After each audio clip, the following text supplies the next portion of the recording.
Last November, En novembre dernier, j'ai eu le privilège de consacrer le temple de Belém au Brésil. C'était une joie de côtoyer les membres de l'Église dévouée au nord du Brésil. C'est là que j'ai appris que Belém se situe près de l'estuaire du fleuve le plus puissant du monde, l'Amazone. Et en dépit du dépit imposant du fleuve, il se produit quelque chose d'étonnant. Lorsque le Soleil, la Lune et la Terre sont alignés d'une certaine façon, un puissant raz-de-marée remonte le courant. Il a été prouvé que des vagues allant jusqu'à 6 mètres de hauteur pouvaient remonter le fleuve sur 50 kilomètres. Ce phénomène que l'on appelle mascaret porte localement le nom de pororoca, ou grand rugissement du fait du bruit assourdissant qu'il produit. Nous pouvons en conclure à juste titre que même le puissant Amazone doit se soumettre au pouvoir céleste. Comme l'Amazone, notre vie suit un certain courant. Nous faisons ce qui nous vient naturellement. Comme l'Amazone, avec l'aide des cieux, nous pouvons réaliser des choses étonnantes. Il n'est après tout pas naturel pour nous d'être humbles, doux ou disposés à soumettre notre volonté à Dieu. C'est néanmoins le seul moyen d'être transformé, de retourner vivre en sa présence et d'accomplir notre destinée éternelle. Contrairement à l'Amazone, nous avons le choix de nous soumettre à la puissance céleste ou de suivre le courant. Il est difficile de remonter le courant. Cependant, lorsque nous nous rendons aux persuasions de l'Esprit Saint et nous dépouillons des tendances égoïstes de l'homme et de la femme naturelles, nous recevons le pouvoir transformateur du Sauveur, le pouvoir de faire des choses difficiles. Russell M. Nelson nous a appris comment faire. Il a promis ce qui suit. Chaque personne qui contracte des alliances dans les fonds baptismaux et les temples et qui les respecte bénéficie d'un accès plus grand au pouvoir de Jésus-Christ pour s'élever au-dessus de l'attraction de ce monde. En d'autres termes, il nous est possible d'accéder au pouvoir de Dieu, mais uniquement en nous liant à lui par des alliances sacrées. Avant la création de la Terre, Dieu a établi des alliances comme dispositifs qui nous unissent tous, ses enfants, à lui. Selon une loi éternelle et immuable, il a précisé les conditions non négociables par lesquelles nous sommes transformés, sauvés et exaltés. Dans cette vie, nous contractons ces alliances en participant à des ordonnances de la prêtrise et en promettant de faire ce que Dieu nous demande. En contrepartie, Dieu nous promet certaines bénédictions. Une alliance est un engagement auquel nous devons nous préparer, que nous devons comprendre clairement et honorer impérativement. Une alliance avec Dieu n'est pas une promesse faite à la légère. Premièrement, il faut l'autorité de la prêtrise. Deuxièmement, une promesse faite à la légère n'a pas la force liante de nous mettre hors d'atteinte de l'attraction du courant. Nous contractons une alliance uniquement lorsque nous avons l'intention de nous engager à la respecter sans compromis. Nous devenons enfants de Dieu par alliance et héritiers de son royaume, surtout lorsque nous nous fondons complètement dans l'alliance. L'expression « chemin des alliances » désigne une série d'alliances grâce auxquelles nous venons au Christ et nous lions à lui. Ce lien nous donne accès à son pouvoir éternel. Le chemin commence par la foi en Jésus-Christ et le repentir, suivi du baptême et du don du Saint-Esprit. Jésus nous a montré comment emprunter ce chemin en se faisant baptiser. D'après les récits évangéliques de Marc et de Luc dans le Nouveau Testament, notre Père céleste a parlé directement à Jésus lors de son baptême et a dit « Tu es mon Fils bien-aimé. En toi, j'ai mis toute mon affection. » J'imagine que notre Père céleste dit quelque chose d'équivalent lorsque nous empruntons le chemin des alliances par le baptême. Tu es mon précieux enfant que je chéris. Continue.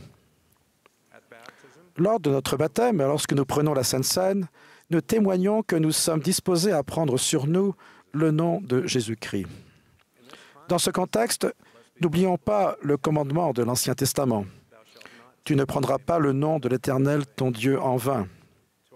Aujourd'hui, ces paroles sonnent comme une interdiction d'employer le nom du Seigneur irrespectueusement. Cela en fait partie, mais l'injection va plus loin. Le mot hébreu traduit par « prendre » signifie « porter », comme le ferait quelqu'un avec une bannière qui désigne son appartenance à un groupe ou à une personne. Le mot traduit par « vain » signifie vide ou trompeur. Ainsi, le commandement de ne pas prendre le nom du Seigneur en vain veut aussi dire « tu ne devrais pas te qualifier de disciple de Jésus-Christ si tu n'as pas l'intention de bien le représenter. » Nous devenons ses disciples et le représentons bien lorsque nous prenons délibérément son nom sur nous, alliance après alliance. Nos alliances nous donnent le pouvoir de rester sur le chemin parce que notre relation avec Jésus-Christ et notre Père céleste a changé.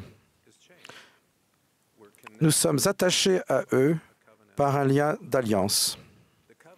Le chemin des alliances conduit aux ordonnances du temple, telles que la dotation. Par la dotation, Dieu nous fait don d'alliances sacrées qui nous lient plus complètement à lui. Lors de la dotation, nous faisons d'abord alliance de nous efforcer à suivre les commandements de Dieu, puis de nous repentir avec le cœur brisé et l'esprit contrit, et ensuite de vivre l'évangile de Jésus-Christ. Nous faisons cela en faisant preuve de foi en Dieu, en contractant des alliances avec lui, en recevant les ordonnances du salut et de l'exaltation, en respectant ces alliances toute notre vie et en nous efforçant d'obéir aux deux grands commandements d'aimer Dieu et notre prochain. Enfin, nous faisons alliance de respecter la loi de chasteté et de dédier notre vie et tout ce que le Seigneur nous a donné à l'édification de son Église. En contractant et en respectant les alliances du Temple, nous en apprenons davantage sur les desseins du Seigneur et recevons une plénitude du Saint-Esprit. Nous sommes guidés, nous devenons des disciples plus mûrs et ne restons pas des enfants perpétuellement ignares. Au contraire, nous vivons avec une perspective éternelle et sommes motivés à servir Dieu et autrui. Notre capacité de remplir notre mission dans la vie est accrue.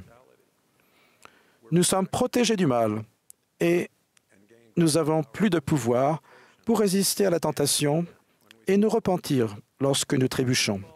Lorsque nous vacillons, le souvenir de nos alliances avec Dieu nous aide à revenir sur le chemin. En nous liant au pouvoir de Dieu, nous devenons notre propre pororoca, aptes à remonter le courant du monde tout au long de la vie et jusque dans l'éternité. En fin de compte, notre destinée change car le chemin des alliances conduit à l'exaltation et à la vie éternelle. Le respect des alliances contractées dans les fonds baptismaux et les temples nous donne aussi la force de résister aux épreuves et aux peines de la condition mortelle. La doctrine associée à ces alliances facilite notre vie et nous offre espérance, réconfort et paix. Mes grands-parents, Lena Sophia et Mats Lander Rwendland, ont reçu le pouvoir de Dieu par leur alliance du baptême lorsqu'ils sont devenus membres de l'Église en 1912 en Finlande. Ils étaient heureux de faire partie de la première branche de l'Église en Finlande. Leander a succombé à la tuberculose 5 ans après, alors que Lena attendait leur 10e enfant. Cet enfant, mon père, est né 2 mois plus tard. Lena a finalement enterré non seulement son mari, mais aussi 7 de ses 10 enfants. Veuve appauvrie, elle a eu de grandes épreuves. Elle a passé 20 ans sans une bonne nuit de repos. Pendant la journée, elle travaillait dur pour faire vivre les membres de sa famille. Le soir, elle s'occupait des mourants dans sa famille. Il est difficile d'imaginer comment elle a réussi à gérer cette situation. Lena a persévéré car elle savait que son mari et ses enfants décédés pouvaient être avec elle pour l'éternité. La doctrine des bénédictions du Temple, notamment celle de la famille éternelle, l'apaisait parce qu'elle faisait confiance au pouvoir de scellement. Elle n'a jamais reçu sa dotation ni été scellée à Léander ici-bas.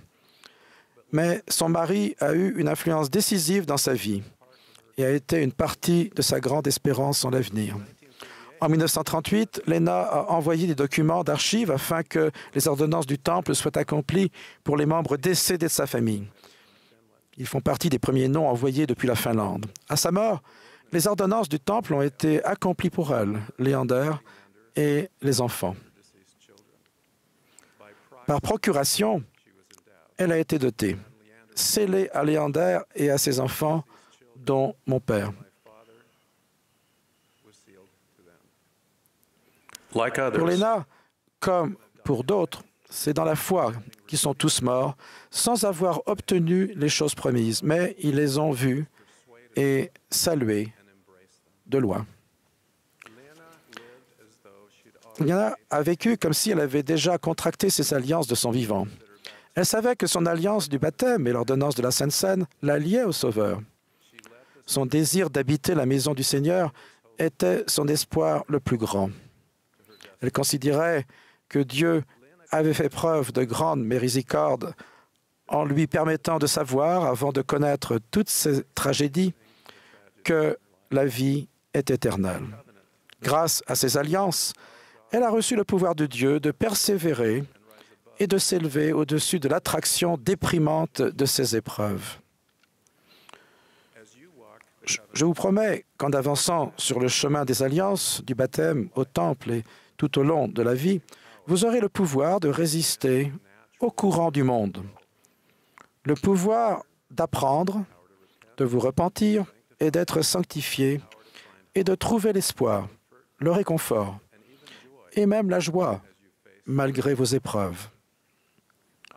Je vous promets à vous et à votre famille que vous serez protégés de l'influence de l'adversaire, surtout si vous faites du temple une priorité dans votre vie.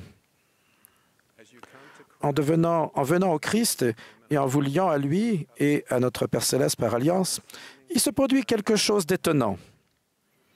Vous êtes transformés et rendus parfaits en Jésus-Christ. Vous devenez enfants de Dieu par alliance et héritiers de son royaume. Je l'imagine en train de vous dire, « Tu es mon précieux enfant que je chéris. Bienvenue à la maison. Au nom de Jésus-Christ. Amen. »